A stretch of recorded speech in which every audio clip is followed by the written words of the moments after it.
이 시간 은혜 받으실 하나님 말씀은 신약성경 요한복음 6장 51절로 62절 말씀 다 같이 합독하시겠습니다. 나는 하늘에서 내려온 살아있는 떡이니 사람이 이 떡을 먹으면 영생하리라. 내가 줄 떡은 곧 세상의 생명을 위한 내 살이니라 하시니라. 그러므로 유대인들이 서로 다투어 이르되 이 사람이 어찌 능히 자기 살을 우리에게 주어 먹게 하겠느냐.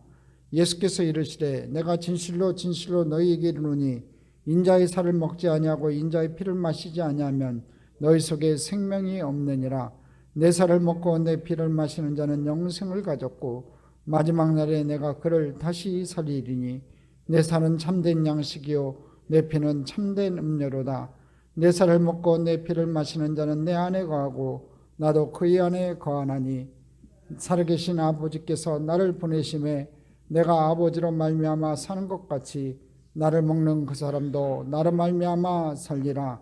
이것은 하늘에서 내려온 떡이니 조상들이 먹고도 죽은 그것과 같지 아니하여 이 떡을 먹는 자는 영원히 살리라. 이 말씀은 예수께서 가버나움 회당에서 가르치실 때 하셨느니라.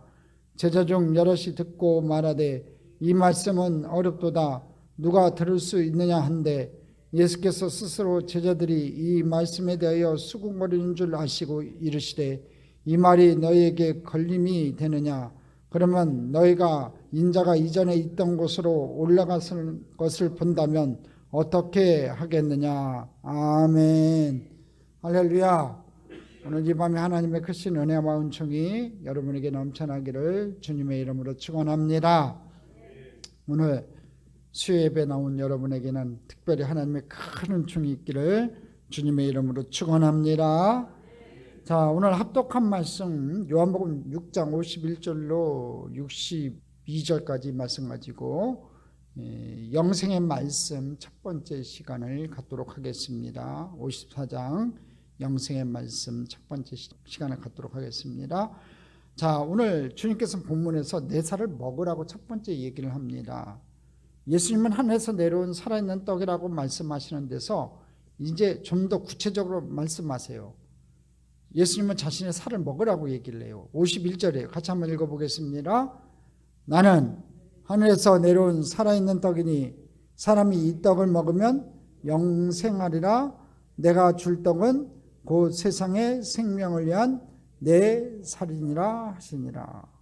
아니, 생명의 떡이라고 한 다음에 갑자기 내 살을 먹으라고 얘기해요. 자, 이 살 얘기를 하는 거예요. 떡에서 갑자기 살로 바뀌었어요.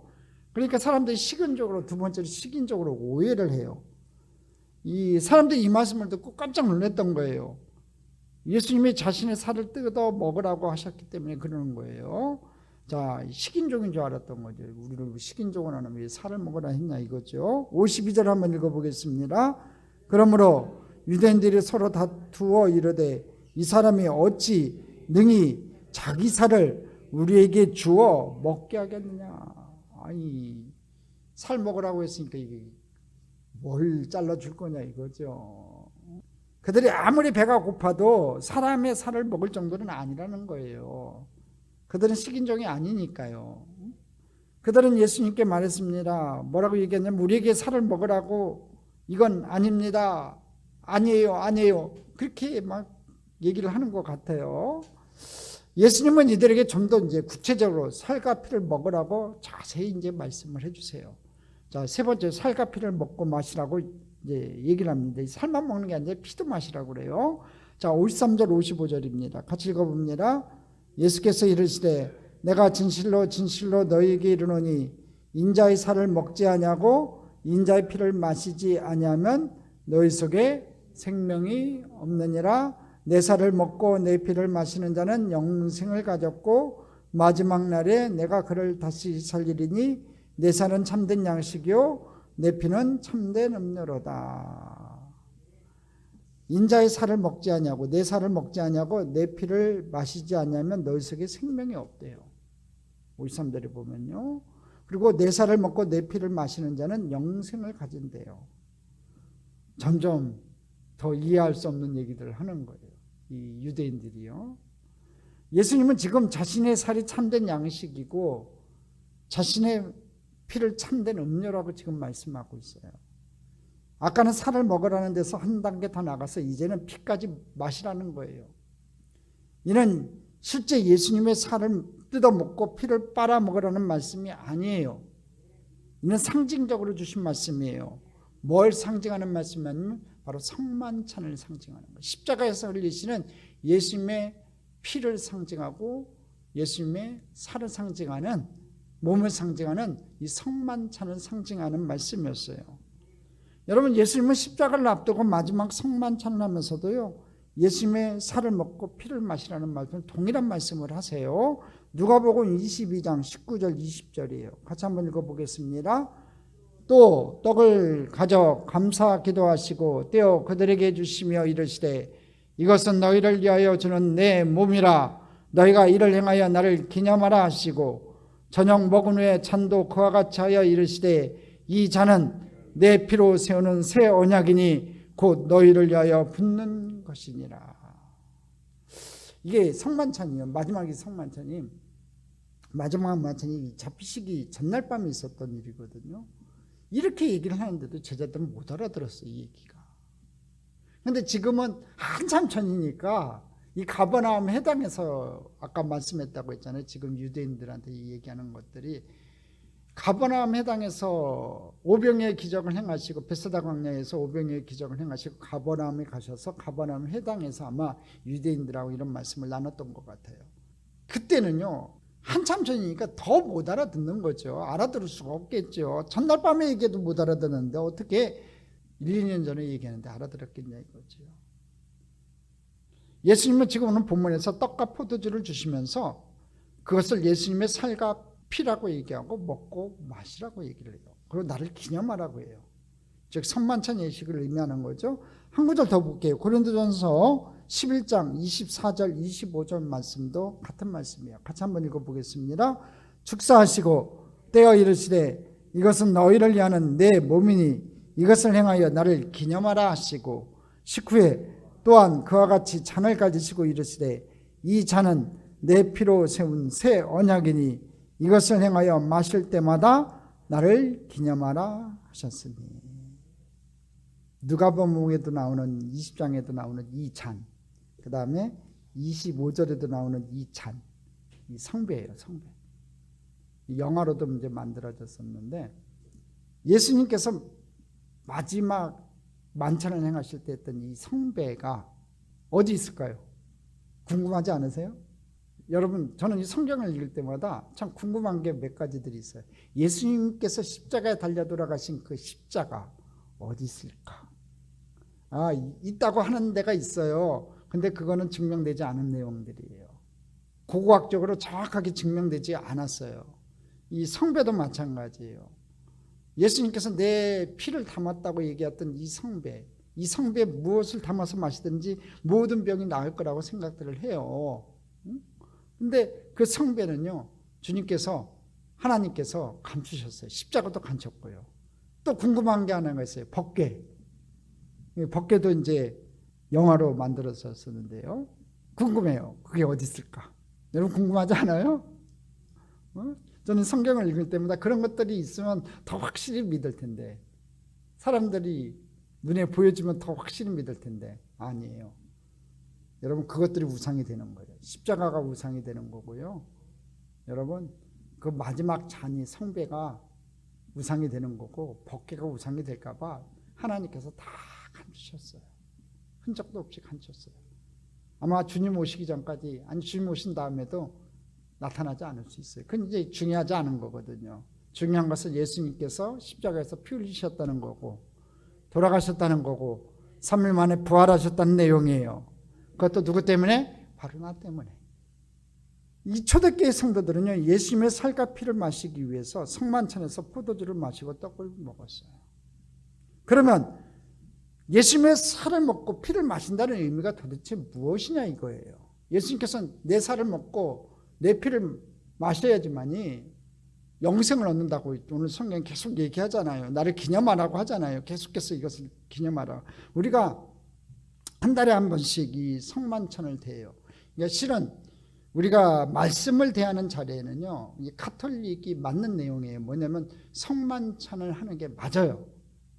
근데 이 가톨릭이 성만찬의 이 본질적인 의미를 희석을 시켰어요. 변질을 시켰기 때문에 종교개혁자들이 그것을 알면서도, 그게 소중한 것을 알면서도 그것을 꺼려 했어요. 그래갖고 종교개혁 이후에 이 성만찬의 제도들이 여러분 이게 희미해졌어요. 그래서 칼빈의 제자라고 하는 장로교도요, 1년에 잘해야 3번, 4번밖에 안 해요. 그나마 이 순복음은 한 달에 한 번씩 하지요.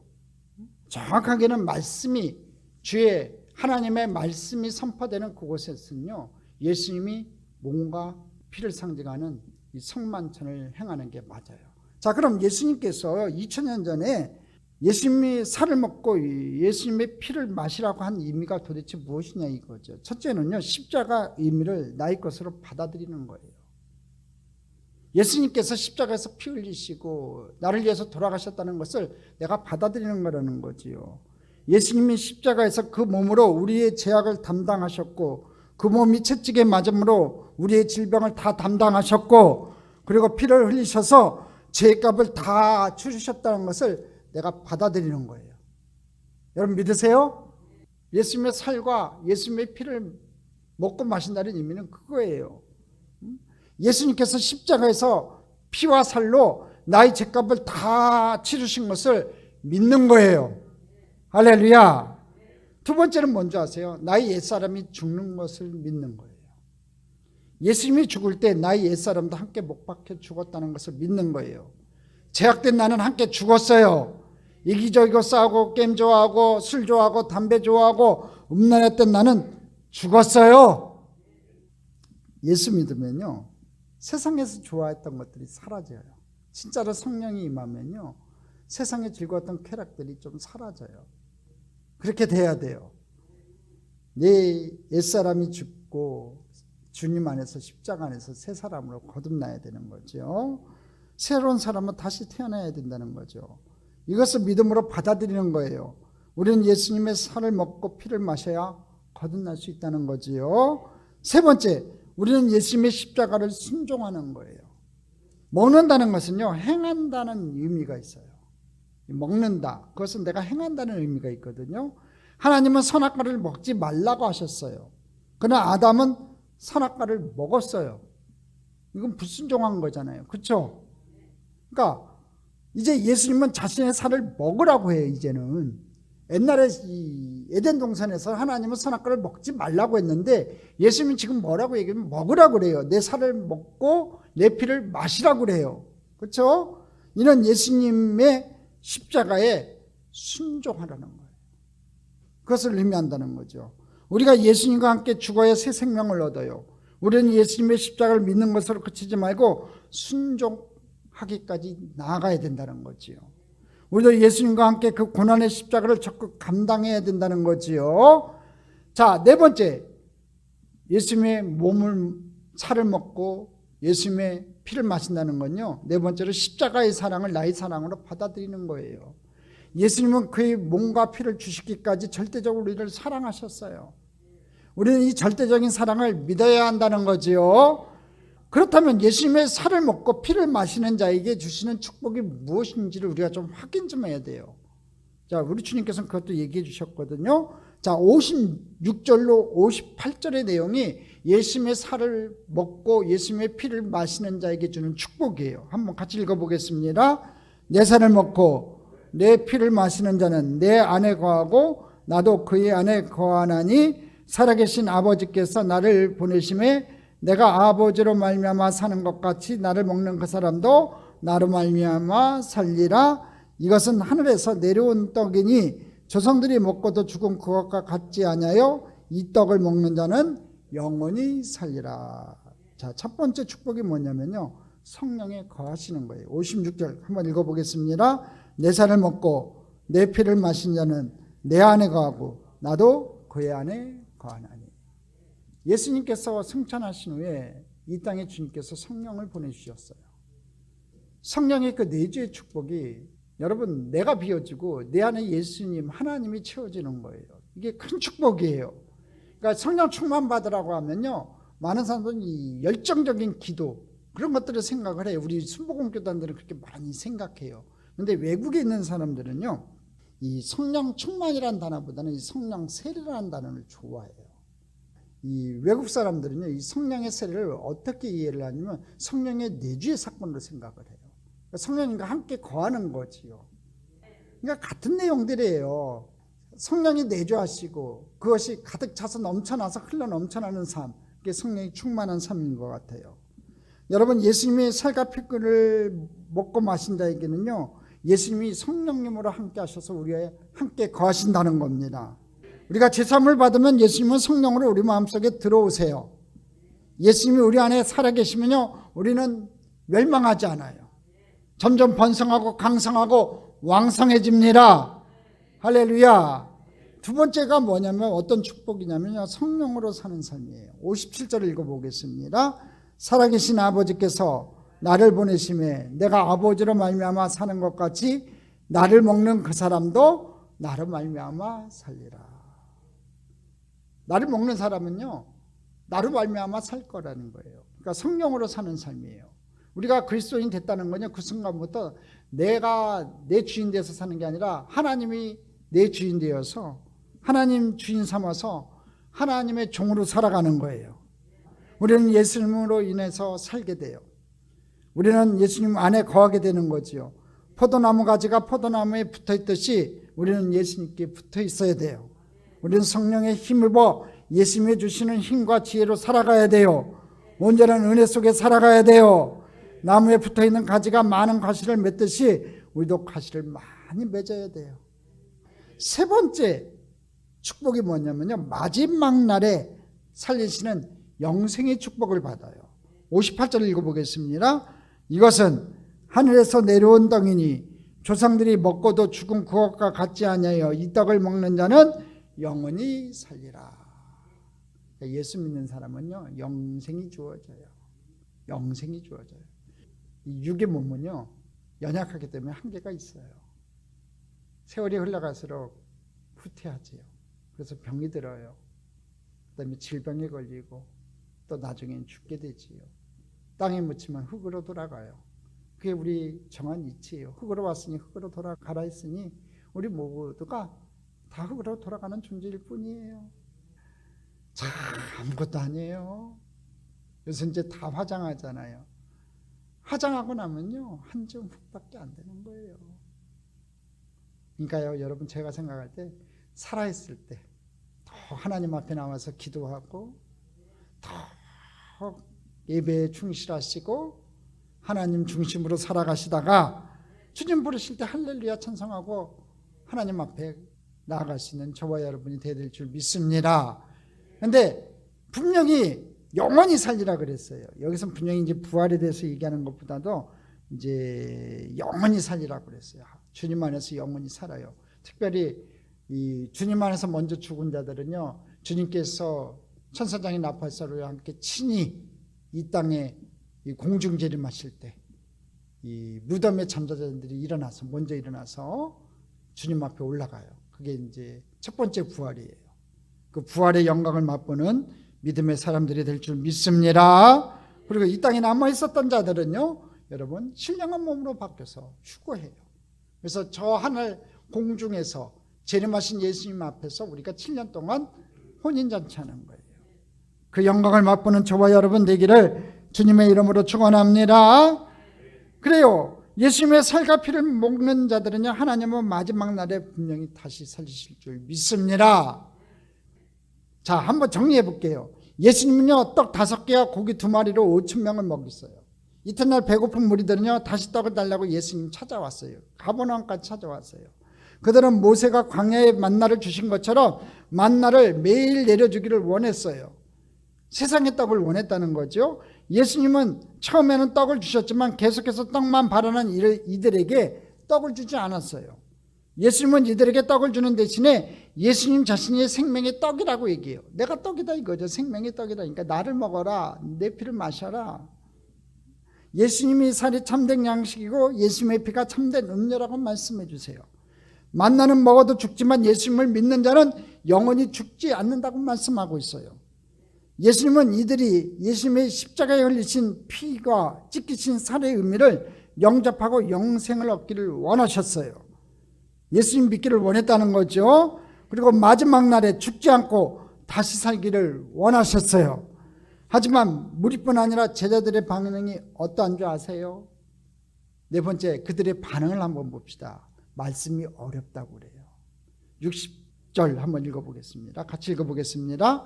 제자 중 여럿이 듣고 말하되 이 말씀은 어렵도다 누가 들을 수 있느냐 한데, 이해를 못하는 거죠. 이 말씀이 어렵다 그래요. 제자들이, 유대인들이 그런 게 아니라, 세상 것을 추구하는 유대인들이 아니라 이 예수님의 제자들이 이 얘기를 해요. 제자들조차도 이 말씀은 어렵도다라고 수군거려요.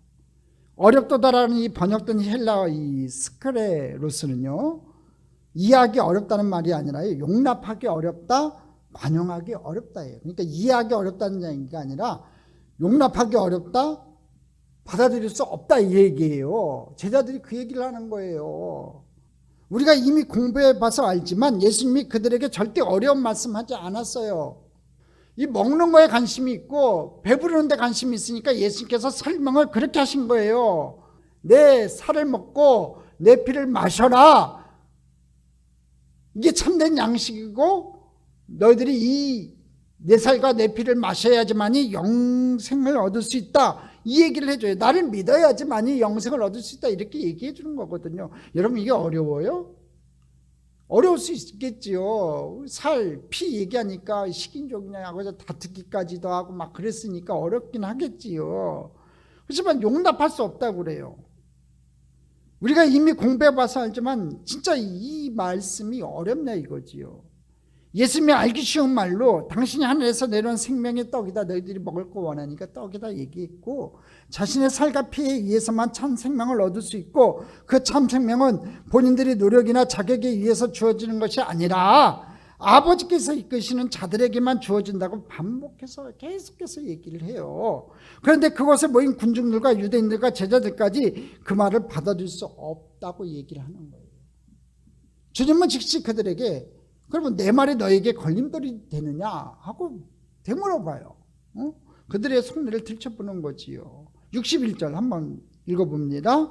예수께서 스스로 제자들이 이 말씀에 대하여 수군거리는 줄 아시고 이르시되 이 말이 너에게 걸림이 되느냐. 즉 주님의 말씀이 그들에게 걸림돌이 되었다는 말은요, 그들이 가고자 하는 방향에 주님의 말씀이 제동장치 역할을 했다는 얘기예요.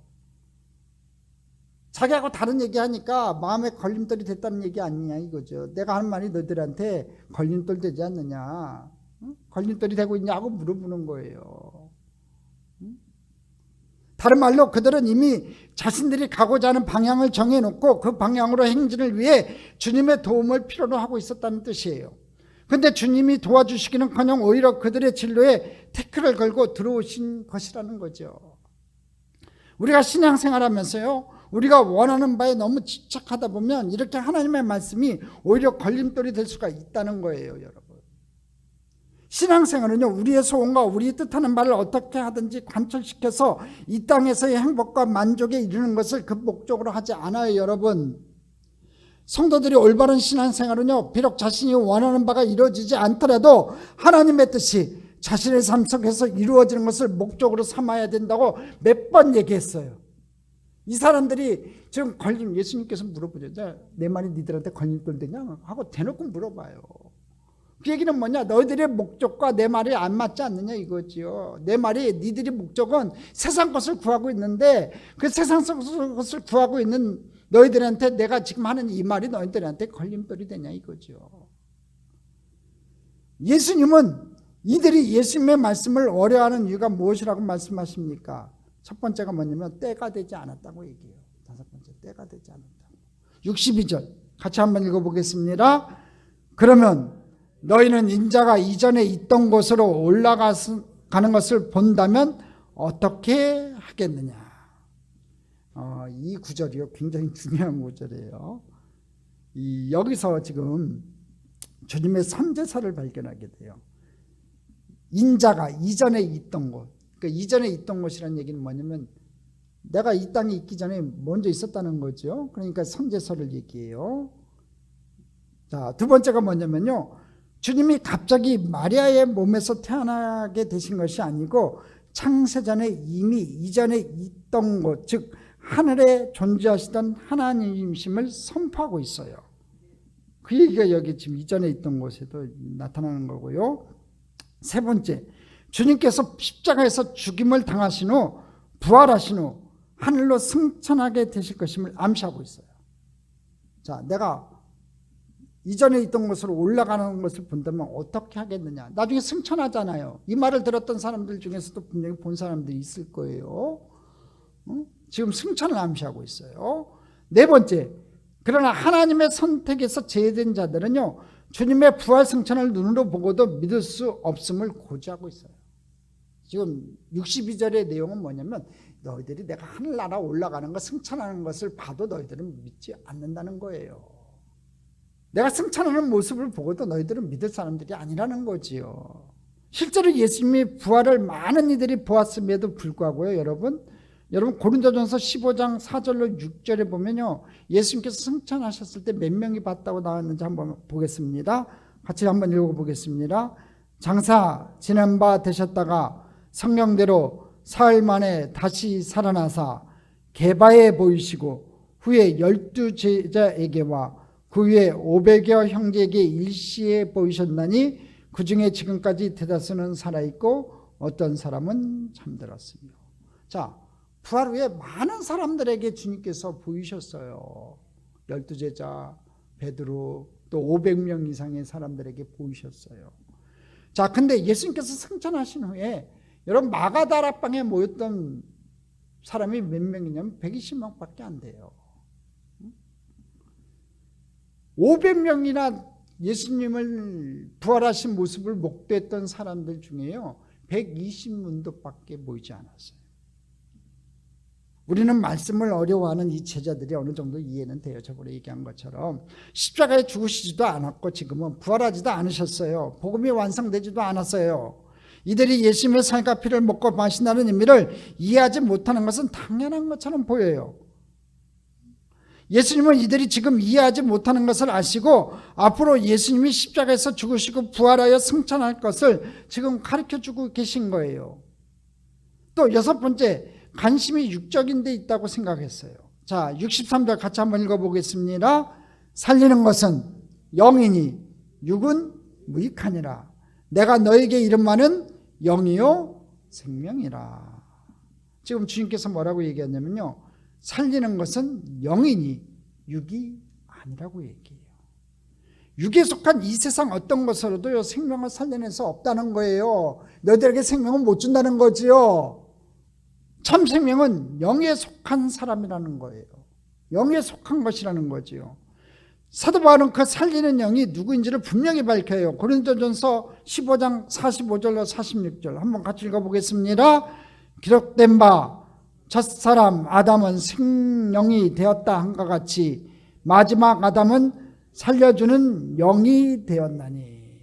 이 마지막 아담이 예수 그리스도거든요. 마지막 아담은 살려주는 영이 되었다. 그러나 46절 읽어보겠습니다. 그러나 먼저는 신령한 사람이 아니요 육의 사람이요 그 다음에 신령한 사람입니다. 여러분, 이 살려주는 영은요 마지막 아담이신 예수 그리스도세요. 예수 그리스도, 예수님만이 우리를 살려줄 수 있는 분이에요. 생명을 주실 수 있는 분이에요. 영생을 주실 수 있는 분이라는 거지요. 그런데 그렇게 참 생명을 주시는 하늘의 떡이자 살려주시는 영 예수 그리스도를 이해할 수 있는 이들은요 영적인 눈을 가진 하나님의 택한 백성들밖에 없다는 거예요. 그러니까 저와 여러분 저번에도 말씀드렸죠. 수지 맞은 사람들이에요. 세상 사람들은요 금은보화를 가지고 있어도 영적인 눈을 뜨지 못하면요 주님을 알아보지 못해요. 영적인 귀가 열리지 않으면요 아무리 수많은 유튜브에 인터넷에 설교가 떨어져도요 그거에 대한 이해를 못해요. 요새 방송국들이요 코로나 바이러스 때문에 참 정부 방침 안 따르는 교회들도 문제가 있지만 그 한두 교회 때문에 전체 교회를 갖다 매도해가는 그런 언론사들이 있어요.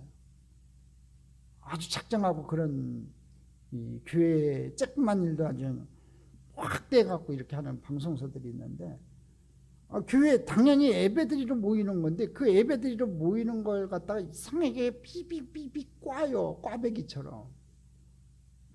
그 사람들은요, 이 영적인 의미를 모르는 사람들이기 때문에 그런 거예요.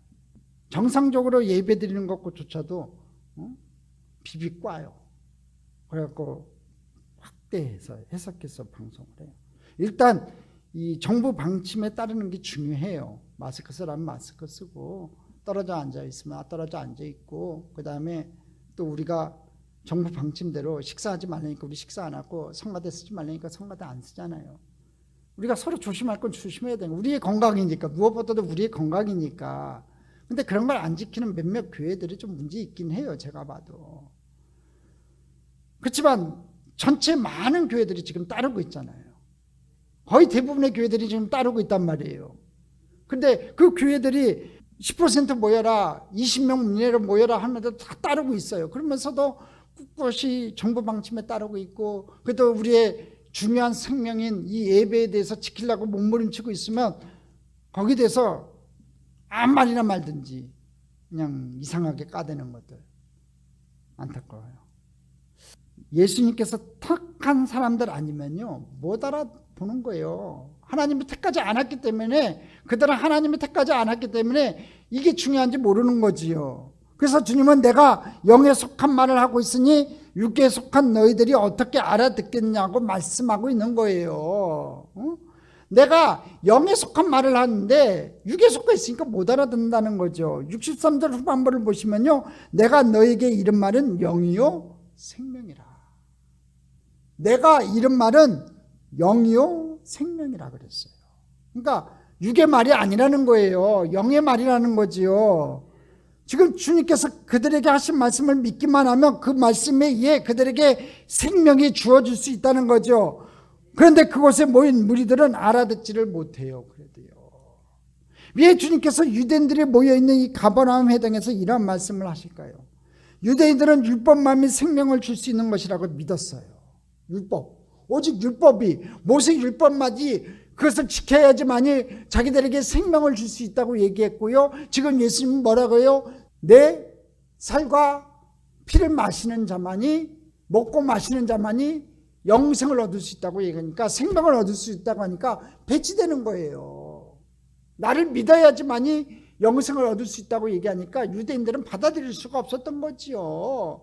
그들은 아주 그냥 세뇌가 된 정도가 아니라 철저히만치 모세 율법을 지키면서 살았어요. 실제로 율법은요 생명을 줄 수 있는 힘이 있어요. 근데 조건이 하나가 있어요. 그게 뭐냐면요, 하나도 빠짐없이 다 지켜낼 때 그래요.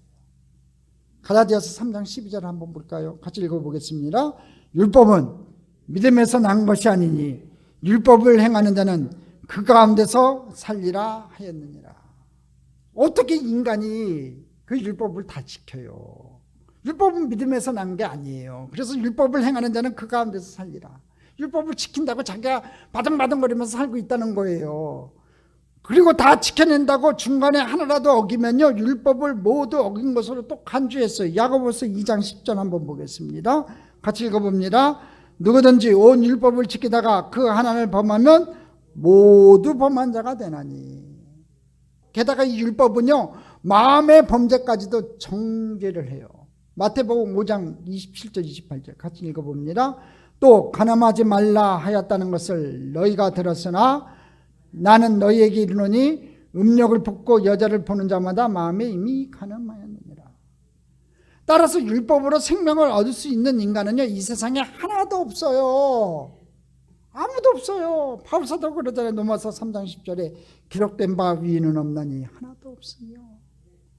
여러분 이 땅에 사는 사람이요 그 율법을 지키면서 살 수 있는 사람은 아무도 없어요.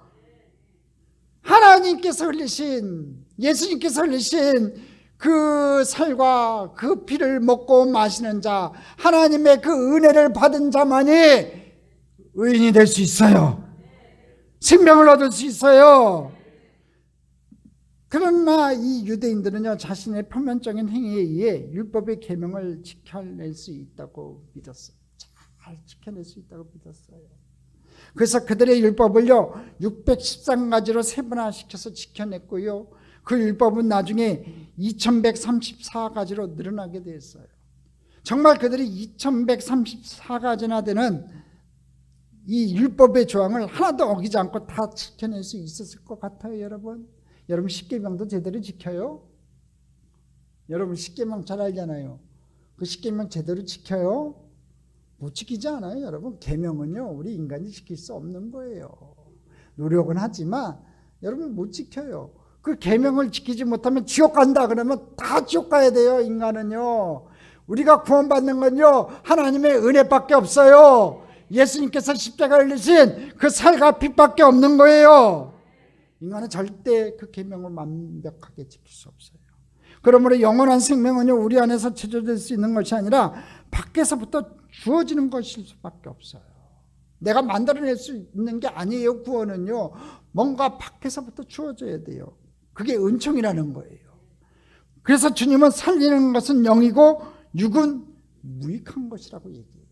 내가 육이 아무리 노력을 해도 그걸로 구원을 얻을 수 없으니까 그건 무익한 거예요. 여러분 살리는 것은 영이에요.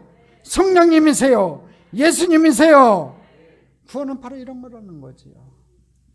창세기 2장 10절을 한번 봅시다. 선악을 알게 하는 나무의 열매는 먹지 말라. 내가 먹는 날에는 반드시 죽으리라 하시니라. 자, 구약에서는요 먹으면 죽는다고 그래요. 그렇죠? 먹으면 죽는다고 그래요. 예수 그리스도는 그렇게 하나님의 말씀을 어기고 선악과를 먹음으로 죽어야 하는 자들에게 해독제로 오신 거예요. 요한복음 6장 50절이에요. 같이 한번 읽어보겠습니다. 이는 하늘에서 내려온 떡이니 사람으로 하여금 먹고 죽지 아니하게 하는 것이니라. 뭐라고 해요? 먹고 죽지 아니하게 하는 것이라. 창세기에는 먹는 날에는 반드시 죽으리라 그랬는데 요한복음에는요 먹고 죽지 아니하게 한대요.